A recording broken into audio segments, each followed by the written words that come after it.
गार्ग्योवाच सनत्कुमारमासीनं द्वादशादित्यसन्निभम् अप्रच्छन्योगिनो भक्त्या योगिनामर्थसिद्धये सर्वलौकिककर्मभ्यो विमुक्तानां हिताय वै भुक्तिमुक्तिप्रदं जप्यम् अनुब्रूहि दयानिधे। सनत्कुमार भगवन् सर्वज्ञोऽसि विशेषतः आस्तिक्यसिद्धये नूनां क्षिप्रधर्मार्थसाधनम् खिद्यन्ति मानवः सर्वे धनाभावेन केवलम् सिद्ध्यन्ति धनिनो न्यस्यत् नैव धर्मार्थकामनाः दारिद्र्यध्वंसिनी नाम केन विद्या प्रकीर्तिता केन वा ब्रह्मविद्यापि केन मृत्युविनाशिनी सर्वासां सारभूतैका विद्यानां केन कीर्तिता प्रत्यक्षसिद्धिदा ब्रह्मन् तामाचक्ष्वदयानिधे साधु पृष्टं महाभागा सर्वलोकहितैषिणः महातामेष धर्मश्च ज्ञान्येषामिति मे मतिः ब्रह्म विष्णु महादेव माहेन्द्रादिमहात्मभिः सम्प्रोक्तं कथयां याद्य लक्ष्मी नाम सहस्रकम् यस्योच्चारणमात्रेण दारिद्र्योन्मुच्यते नरः किं पुनस्तज्जपाजापि सर्वेष्टार्थानवाप्नुयात्। अस्य श्रीलक्ष्मी दिव्यसहस्रनाम स्तोत्र महामन्त्रस्य आनन्दकर्दमचिह्नितेन्दिरासुतादयो महात्मानो महर्ष्यः अनुष्ठुप् छन्दः विष्णुमाया शक्तिः महालक्ष्मी परा देवता श्री महालक्ष्मी प्रसाद द्वारा सर्वेष्टार्थ सिद्ध्यर्थे जपे विनियोगः। ध्यानम् पद्मनाभप्रियां देवीं पद्माक्षीं पद्मवासिनीं पद्मवक्त्रां पद्महस्तां वन्दे पद्मामहर्निशम् पूर्णेन्दुवदनां दिव्यरत्नाभरणभूषितां वरदाभयहस्ताढ्यां ध्यायेत् चन्द्रसहोदरीम् इच्छारूपां भगवतः सच्चिदानन्दरूपिणीं सर्वज्ञां सर्वजननीं विष्णुवक्षस्थलालयां दयालुमानिशं ध्यायेत् सुखसिद्धिस्वरूपिणीं नित्यागतानन्तनित्यानन्दिनी जनरञ्जिनी नित्यप्रकाशिनी चैव स्वप्रकाशा स्वरूपिणी महालक्ष्मीर्महाकाली महाकन्या सरस्वती भोगवैभवसन्धात्री भक्तानुग्रहकारिणी ईशावास्या महामाया महादेवी महेश्वरी ऋल्लेखा परमाशक्तिर्मात्रका बीजरूपिणी नित्यानन्दा नित्यबोधानादिनी जनमोदिनी सत्यप्रत्ययनी चैव स्वप्रकाशात्मरूपिणी त्रिपुरा भैरवी विद्या हंसा वागीश्वरी शिवा वाग्देवी च महारात्री कालरात्री स्त्रिलोचना भद्रकाली कराली च महाकाली तिलोत्तमा काली करालवक्त्रान्ता कामाक्षी कामदा शुभा चण्डिका चण्डरूपेशा चामुण्डा चक्रधारिणी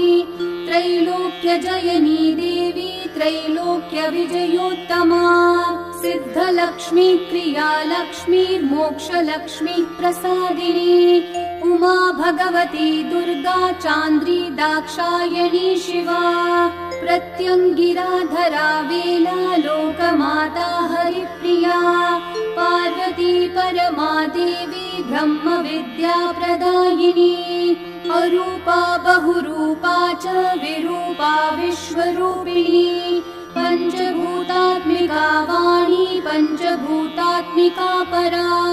काली मा पञ्चिका वाग्मी हविप्रत्यधिदेवता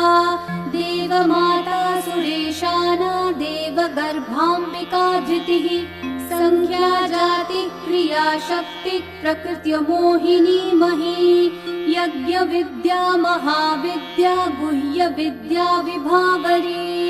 ज्योतिष्मती महामाता सर्वमंत्र फलप्रदा दारिद्र्य ध्वंसिनी देवी हृदय ग्रंथि भेदिनी सहस्रादित्य संकाशा चंद्रिका चंद्ररूपिणी गायत्री सोम संभूति सावित्री प्रणवात्मिका शांकरी वैष्णवी ब्राह्मी सर्वदेव नमस्कृता सेव्य दुर्गा कुबेराक्षी करवीर निवासिनी जया च विजया चैव जयन्ती चापराजिता कुब्जिका कालिका शास्त्री वीणा पुस्तकधारिणी सर्वज्ञ शक्ति श्री शक्तिर्ब्रह्म विष्णु शिवात्मिका ईढा पिंगलिका मध्यां मृणाली तन्तुरूपिणी यज्ञेशानी प्रथा दीक्षा दक्षिणा सर्वमोहिनी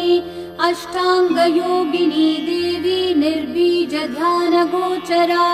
सर्वतीर्थ स्थिता शुद्धा सर्वपर्वतवासिनी वेदशास्त्र प्रभा देवी षाडङ्गादिपदक्रमा शिवा धात्री शुभानन्दा यज्ञकर्म स्वरूपिणी व्रतिनी मेनका देवी ब्रह्माणी ब्रह्मचारिणी एकाक्षर परा तारा भवबन्ध विनाशिनी विश्वम्भरा धराधारा निराधाराधिकस्वरा राकाकुहूरमावास्या पूर्णिमानुमतिर्द्युतिः सिनीवाली शिवा वास्या वैष्णवदेवी पिशङ्गिया पिप्पला च विशालाक्षी रक्षोग्नि वृष्टिकारिणी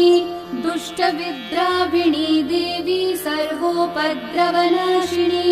शारदा शरसन्धाना सर्वशस्त्रस्वरूपिणी युद्धमध्यस्थिता देवी सर्वभूतप्रभज्जनी अयुद्धा युद्धरूपा च शान्ता शान्तिस्वरूपिणी गंगा सरस्वती वेणी यमुना नर्मदापगा समुद्रवसना वासा ब्रह्माण्ड श्रोणि मेखला पंचवक्त्रा दशभुजा शुद्ध स्फटिक सन्निभा रक्ता कृष्णासित पिता सर्ववर्णा निरीश्वरी कालिका चक्रिका देवी सत्या तु वटुका स्थिता तरुणी वरुणी नारी ज्येष्ठा देवी सुरेश्वरी विश्वम्भरा धरा कर्त्री गलार्गला विभञ्जनी संध्या रात्रिर्दिवा ज्योत्स्ना कला काष्ठा निमेषिका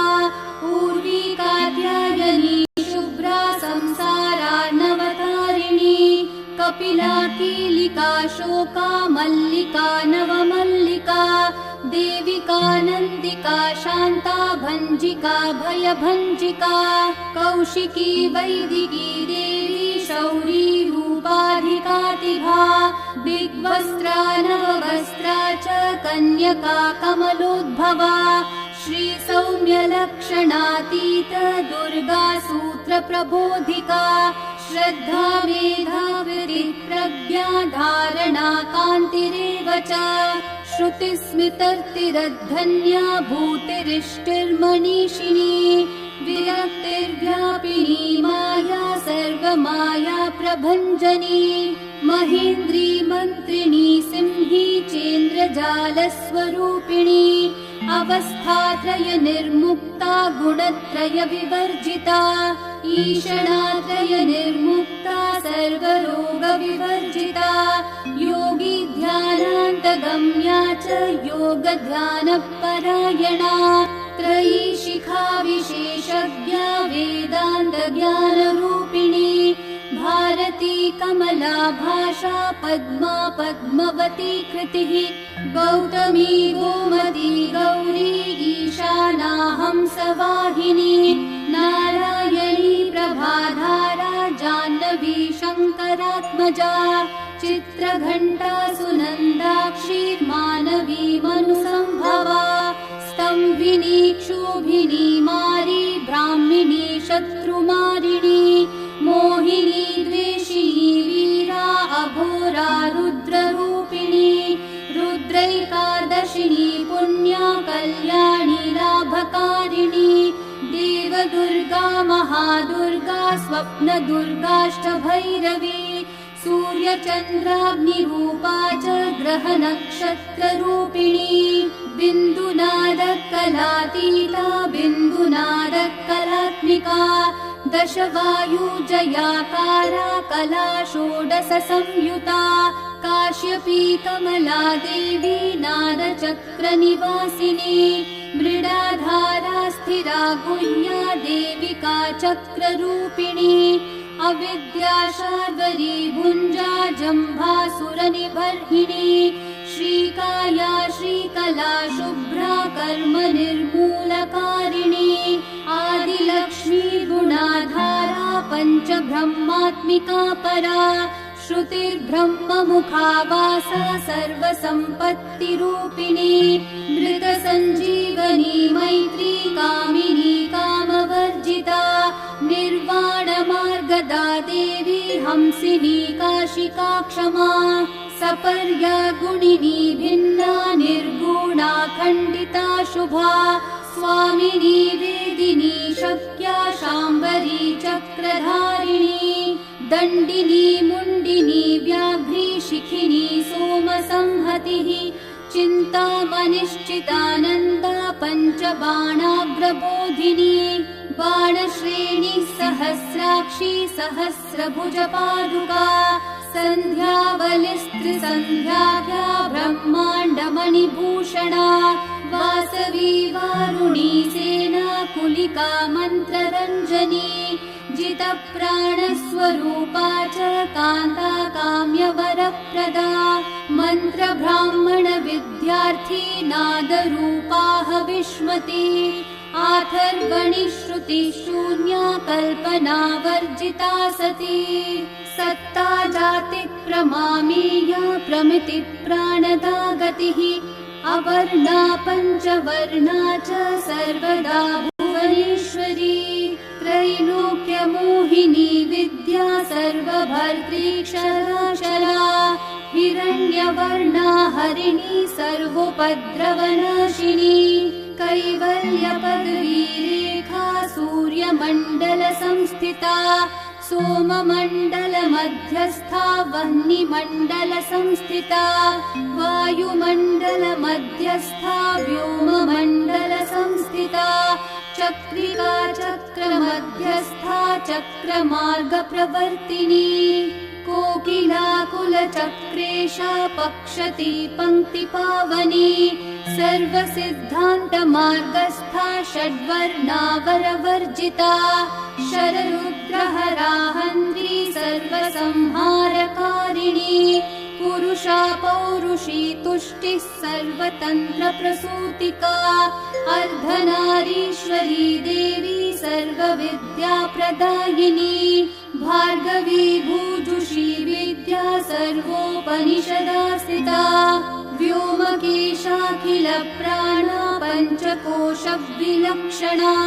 पञ्चकोशात्मिका प्रत्यक् पञ्चब्रह्मात्मिका शिवा जगज्जराजनित्री च पञ्चकर्मप्रसूतिका वाग्देव्याभरणाकारा सर्वकाम्यस्थिता स्थितिः